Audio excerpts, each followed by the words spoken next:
Picture this. December 1823. Somewhere in what we now call the Wind River Range of Wyoming. The snow is 8 feet deep, not the fluffy stuff you see in Christmas movies, but the kind of snow that becomes a living, breathing predator. Dense, heavy, the kind that can crush a cabin roof or bury a horse standing up. And crawling through this frozen hell on his hands and knees is a man named Jedediah Wilkins. His fever is spiking at what we'd probably call 104 degrees today. His fingertips are turning that telltale white of frostbite. Behind him, scattered like expensive breadcrumbs in the snow, lie $2,000 worth of traditional beaver traps. In 1823 money, folks, that's like abandoning a new car today. But here's the thing that's going to change everything. As Wilkins crawls through that powder, delirious and dying, his fevered brain starts seeing something impossible. He sees traps floating, not sinking into the snow like lead weights, but floating on top like winter birds riding the thermals. Before we jump back in, tell us where you're tuning in from, and if these history tales fascinate you, make sure you're subscribed because tomorrow I've saved something extra special for you. Now, to understand why this moment matters, you need to grasp just how catastrophic the trap loss problem had become by 1823. We're talking about an industry that was literally drowning in its own success. The Rocky Mountain fur trade wasn't just some romantic adventure story. It was the economic engine driving American expansion westward. But here's the brutal math. Trappers were losing 60% of their equipment to deep snow conditions every winter. 60%. Imagine if your local McDonald's lost 60% of its equipment every winter and had to start over from scratch each spring. The economics don't work. The fur companies were hemorrhaging money, and the independent trappers, the mountain men we romanticize today, were going broke faster than they could skin a beaver. Think about what a beaver trap weighs. These weren't delicate little mouse traps. We're talking about 7 to 10 pounds of hand-forged iron, spring steel jaws that could snap a man's wrist, chain links thick as your thumb. When you drop one of these monsters into 8 feet of powder snow, it disappears like a stone thrown into a lake. And finding it again? You might as well be looking for a specific snowflake. But the trappers had developed this almost religious devotion to their routines. Every morning before dawn, they'd make their trap runs, check each set, reset the springs, move locations based on beaver sign. In the evenings, they'd gather around fires that seemed impossibly small against the mountain darkness, sharing stories and techniques passed down from the French voyageurs and Native American hunters who'd pioneered these methods. These weren't just tools to them, they were lifelines. A trapper's success, his very survival, depended on maintaining dozens of trap sets across miles of wilderness. Lose your traps, and you might as well start walking back to civilization, if you could find it. And here was the cruel irony. The best beaver habitat was often in the high country, above 8,000 feet, where the snow accumulated in drifts that would make a modern skier weep with joy. The beavers were up there because that's where the pristine water ran, where the aspen groves grew thick and sweet. But every winter, the mountains would swallow the trappers' equipment whole. Enter Jedediah Wilkins, though nobody would have picked him as the guy to solve this puzzle. He wasn't born to the mountains like some of these legendary figures. No romantic origin story here. Wilkins had been a blacksmith back in Ohio, and not a particularly successful one. His horseshoes cracked, his plowshares bent. The local farmers started taking their business elsewhere, whispering that Jedediah's hands weren't quite right for the forge. So, in 1821, at the ripe old age of 24, Wilkins did what thousands of other failed dreamers were doing. He headed west, bought himself a basic trapping kit, learned the trade from a grizzled French-Canadian named Baptiste, and discovered he had a natural feel for reading beaver sign. Where other men saw random stick piles, Wilkins could read the story of a beaver family's daily routine like a book. But he also brought something different to the mountains, that blacksmith's eye for how metal behaved under stress. While other trappers cursed the snow for swallowing their gear, Wilkins found himself studying the physics of it. Why did some objects sink while others seemed to ride the surface? What was the relationship between weight, surface area, and the snow's density? These weren't questions that typically kept mountain men awake at night. Most of them were practical souls who dealt with problems by applying more force or more whiskey. But Wilkins had spent years watching iron bend and break under pressure that seemed manageable. He'd learned to think about stress and distribution, about how materials responded to forces they weren't designed to handle. And now, crawling through that killing snow in December 1823, his fever-addled brain was making connections that his conscious mind might never have reached. The traps weren't just heavy, they were designed wrong for these conditions. Built for water and mud, not for snow that could shift and settle and compress under its own weight. As his fellow trappers dragged his half-frozen body back to their winter camp, Wilkins kept mumbling about floating traps. His companions figured it was just fever talk. After all, everybody knew that iron sank. It was one of those fundamental truths, like water running downhill or the sun rising in the east. But sometimes, the most revolutionary ideas come from minds that are too sick or desperate to accept fundamental truths. Sometimes progress requires someone crazy enough to imagine iron floating like a bird on the winter wind. And as Wilkins drifted in and out of consciousness over the next 3 days, fighting off pneumonia and frostbite, those fever dreams kept coming back. Traps that danced on the snow's surface. Gear that worked with the mountain's moods, instead of fighting them. A whole new way of thinking about how humans could adapt to this unforgiving landscape. What he couldn't know, lying there in that drafty cabin, was that his fevered visions were about to transform not just trapping, but the entire character of the American frontier. By February 1824, Wilkins had recovered enough to walk, but something fundamental had changed in him. His fellow trappers noticed it first in the way he looked at snow, not with the resigned hatred of men who'd been beaten by winter, but with the curious intensity of someone trying to solve a puzzle. The other mountain men figured he'd lost his nerve. After all, he'd nearly died out there, and plenty of good trappers had been broken by lesser ordeals. When spring came and the brigade prepared to move to new territories, Wilkins made an announcement that stunned everyone. He wasn't going with them. He was heading north, alone, to spend the next winter with a band of Shoshone who'd been trading occasionally with the white trappers. Marcus Ironhand Fitzgerald, a veteran trapper who'd earned his nickname after a grizzly bear had mangled his left hand down to mostly scar tissue and stubbornness, was the first to voice what everyone was thinking. "You've lost your mind, Jed," he said, spitting tobacco juice into the fire. "White man doesn't winter with the Indians, not unless he's planning on going native permanent-like." But Wilkins had been thinking about something one of the Shoshone traders had mentioned the previous fall.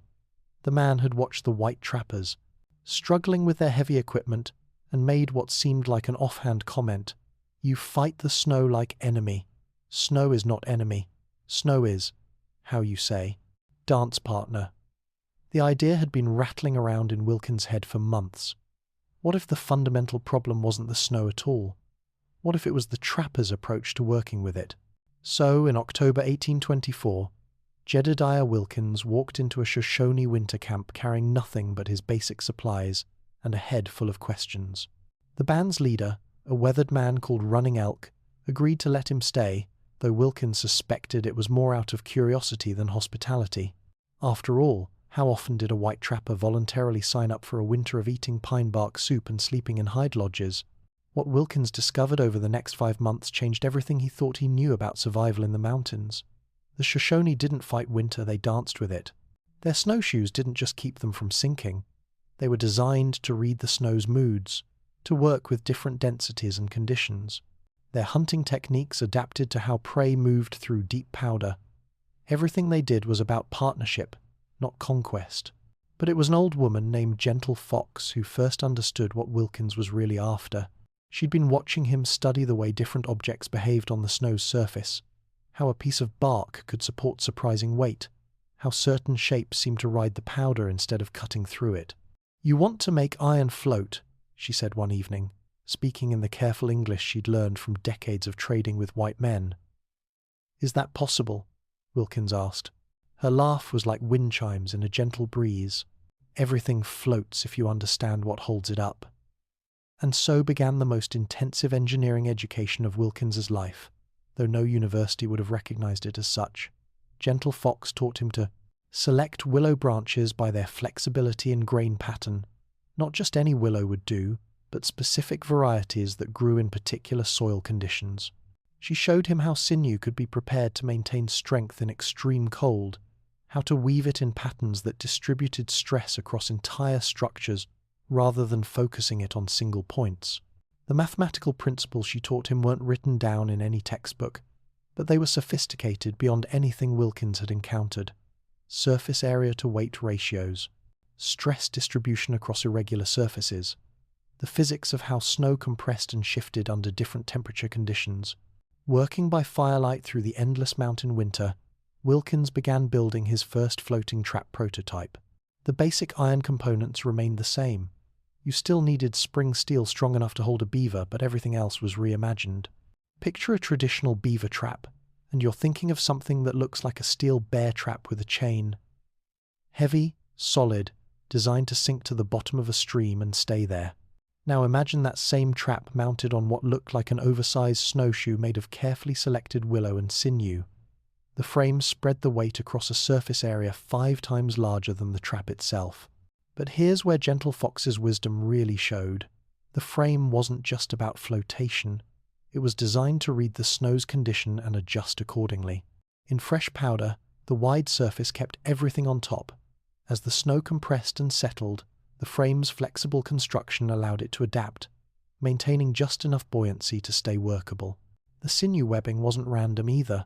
Gentle Fox had taught Wilkins to weave it in patterns that created what we'd now call suspension points, places where the trap's weight was distributed across multiple stress lines, instead of concentrated on single threads.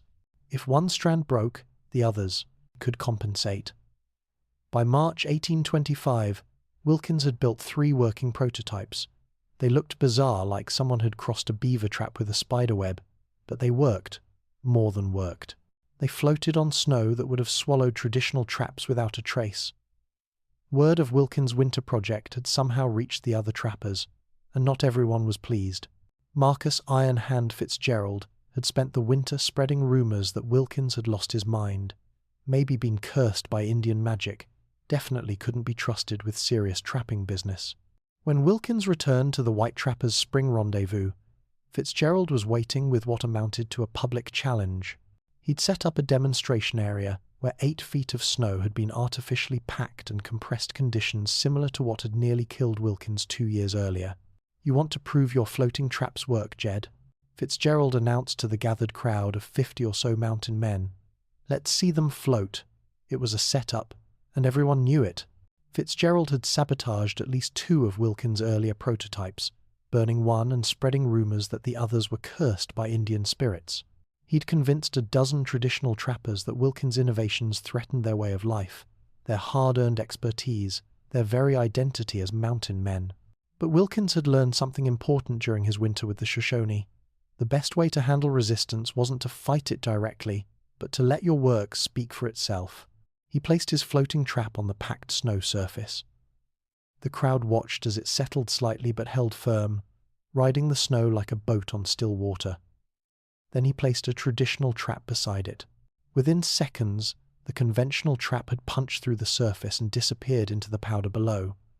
The silence that followed was the sound of an entire industry realizing it was about to change, forever. And then, Wilkins made the decision that would ensure his legacy. Instead of trying to patent his design or keep it secret for competitive advantage, he announced that anyone who wanted to learn the technique was welcome to spend time with him and Gentle Fox. The knowledge belonged to the mountains, he said, not to any individual trapper. Iron Hand Fitzgerald's face went through several interesting color changes as he realized his sabotage campaign had just made him look like a fool in front of every serious trapper in the territory. But bigger changes were coming, and none of them could have predicted what Wilkins's generosity was about to unleash. What happened next wasn't gradual change. It was revolution at the speed of wildfire spreading through dry timber. By the fall of 1825, word of Wilkins' floating traps had reached every major fur trading post from Street Louis to the Pacific Northwest. But it wasn't just word that was spreading, it was the trappers themselves, carrying their newly constructed floating rigs and stories that sounded too good to be true. Young Thomas Bridger, who'd later become one of the most famous mountain men in American history, was among the first converts. At 19 years old, Bridger had been struggling to establish himself in a profession dominated by grizzled veterans who measured success in decades, not seasons. Traditional trappers looked at his youth and predicted he'd be bear food or broke within 2 years. But Bridger understood something the old-timers didn't. This wasn't just about new equipment. This was about access to territory that had been essentially off-limits to sustained trapping. Those high alpine meadows, the pristine beaver colonies above 10,000 feet elevation, suddenly they were reachable, workable, profitable. Bridger's first season using floating traps yielded what would have been considered impossible numbers. Where traditional trappers might successfully work 20 to 30 trap sites in heavy snow conditions, Bridger was maintaining over 80 active sets.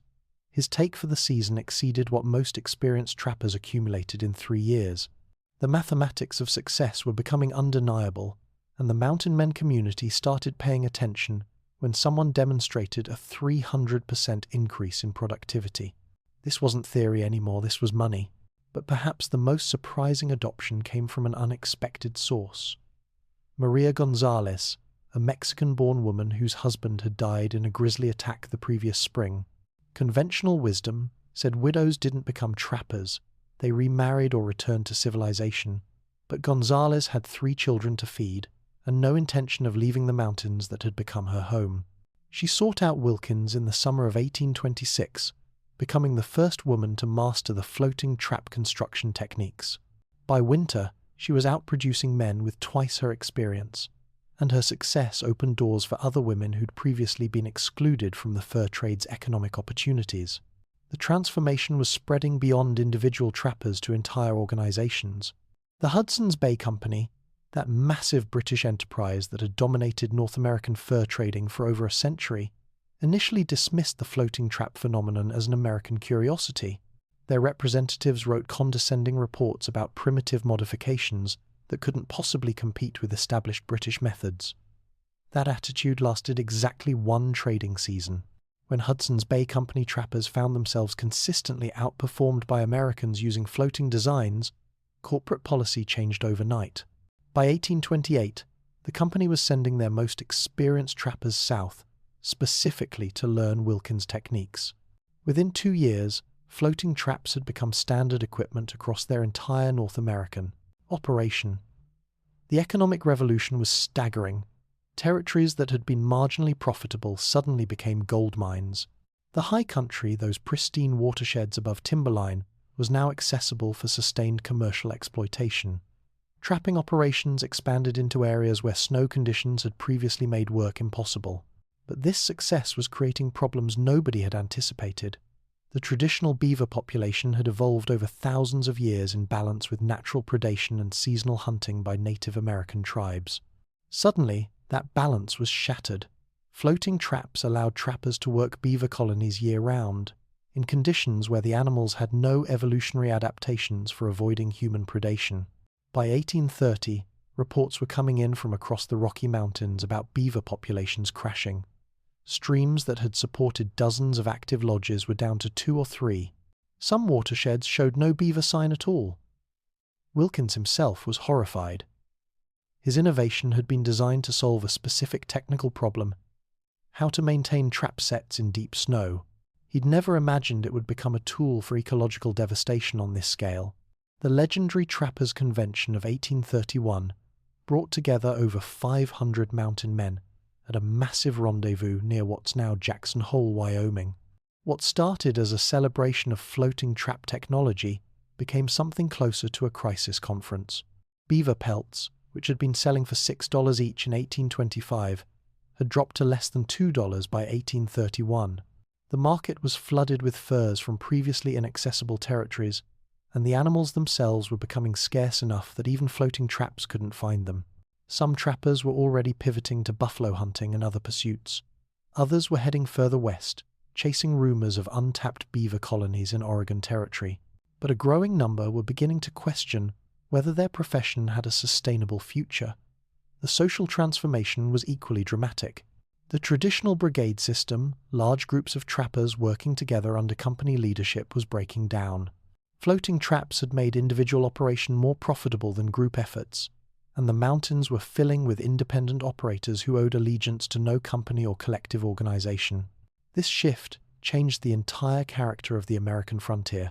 Instead of organized expeditions pushing westward in coordinated waves, you had hundreds of individual entrepreneurs scattered across thousands of square miles of wilderness, each following their own economic incentives and survival strategies. The environmental consequences were becoming impossible to ignore. Streams that had been dammed and managed by beaver colonies for millennia were now running wild, causing erosion and habitat destruction that affected entire ecosystems. The indigenous peoples who had sustained themselves partially through traditional beaver hunting found their food sources disappearing. Some Native American leaders tried to establish treaties limiting trapping in critical watersheds, but the individual nature of the new trapping economy made enforcement nearly impossible. There was no central authority to negotiate with just hundreds of independent operators, each trying to maximize their take before the resource disappeared entirely. By 1835, the writing was on the wall. The great Rocky Mountain beaver boom was ending, not because the technology had failed, but because it had succeeded too well. Wilkins' floating traps had made possible a level of exploitation that the environment simply couldn't sustain. The man himself had retreated to a small cabin near present-day Dubois, Wyoming, where he spent increasingly long periods in what contemporary accounts described as melancholy reflection. Visitors reported finding him staring at empty streams where beaver lodges had once dotted the landscape like tiny islands. The price collapse of 1837 finished what ecological devastation had started. Beaver pelts became nearly worthless, and the era of the mountain man was effectively over. But the techniques and attitudes that floating traps had fostered individual enterprise, technological innovation, adaptation to extreme environments, those would shape the American West for generations to come.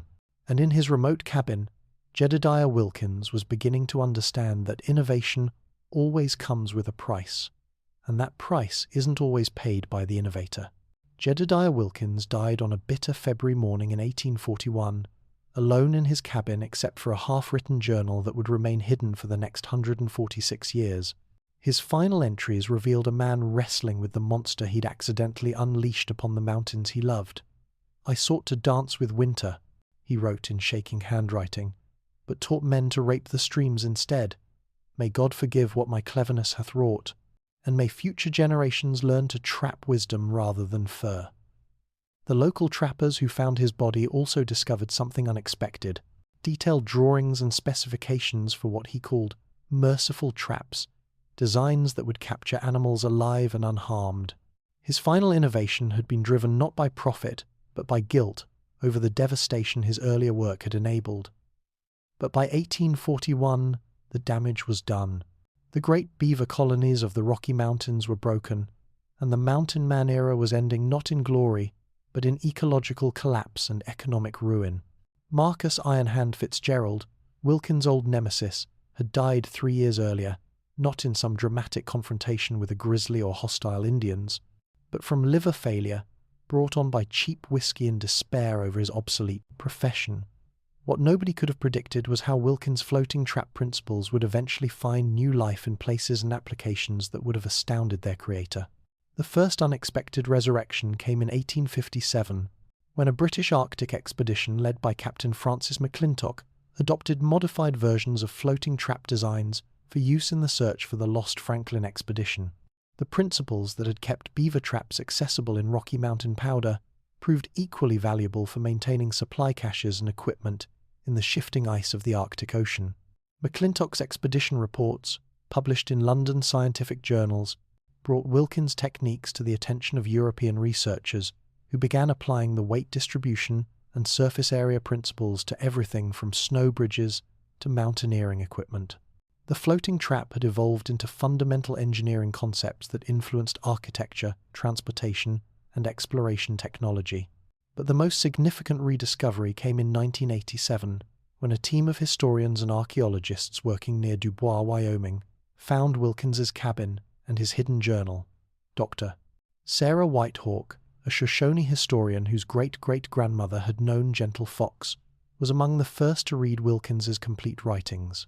What she found astonished everyone involved in the discovery. Wilkins hadn't just documented his trap designs, he'd developed what amounted to a complete philosophy of sustainable technology. His later writings showed an understanding of ecological balance that wouldn't become mainstream scientific thinking for another century. "The mountain teaches patience to those who listen," Wilkins had written. "But we have trained ourselves to hear only the song of immediate profit. The beaver knew how to build dams that lasted centuries.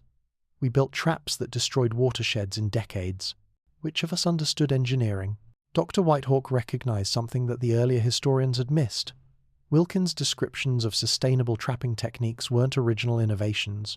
They were careful documentations of traditional Shoshone practices that Gentle Fox had been trying to teach him during that transformative winter of 1824.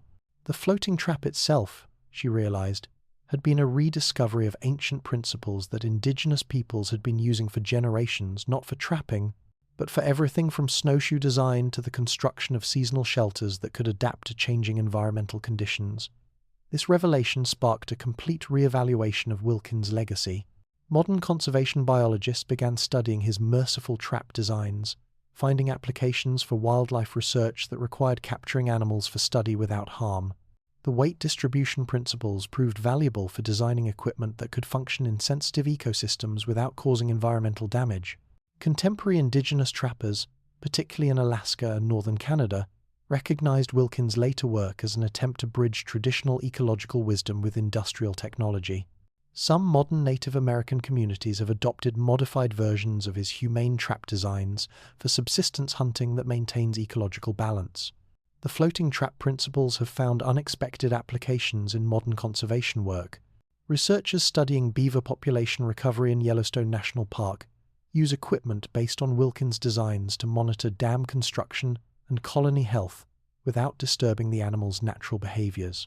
Even more remarkably, the mathematical principles that Gentle Fox taught Wilkins, those stress distribution patterns and surface area calculations, have influenced modern sustainable architecture. Green building designers use similar concepts to create structures that work with natural forces rather than fighting them. But perhaps the most poignant application comes from climate change researchers working in the Arctic. As traditional ice patterns become unpredictable, scientists monitoring polar bear populations and sea ice conditions rely on equipment that uses Wilkins' floating principles to maintain research stations on increasingly unstable frozen surfaces. The irony isn't lost on anyone familiar with the story. The same techniques that once enabled devastating overexploitation of natural resources are now being used to study and protect what remains of those same ecosystems. Modern trap manufacturers still use variations of Wilkins' designs, but now they're primarily serving wildlife rehabilitation centers, university research programs, and conservation organizations. The floating principle that once helped decimate beaver populations is now helping scientists understand how to restore them. There's a memorial to Jedediah Wilkins near his old cabin site, now not a grand monument, but a simple stone marker placed there by Dr. Whitehawk and the local Shoshone community. The inscription reads, "He learned to listen, but only after the streams fell silent. Visitors often find fresh offerings there. Eagle feathers, small bundles of sage, sometimes flowers from people who've never heard of Wilkins but sense the weight of history in that quiet place." The cabin foundation is still visible, covered now by aspens that have grown up through the old floorboards, and if you know what to look for, you can still see beaver sign returning to the nearby creek. Not the massive colonies that once defined this landscape, but small, cautious communities of animals whose ancestors survived the great collapse of the 1830s. They're building their dams with the same patient precision their species has employed for millions of years, creating small pockets of abundance in a world still learning to balance innovation with wisdom. The floating trap remains a perfect metaphor for the double-edged nature of human ingenuity. Every solution creates new problems. Every innovation carries unintended consequences, and every generation must choose whether to build on wisdom or repeat old mistakes with new tools.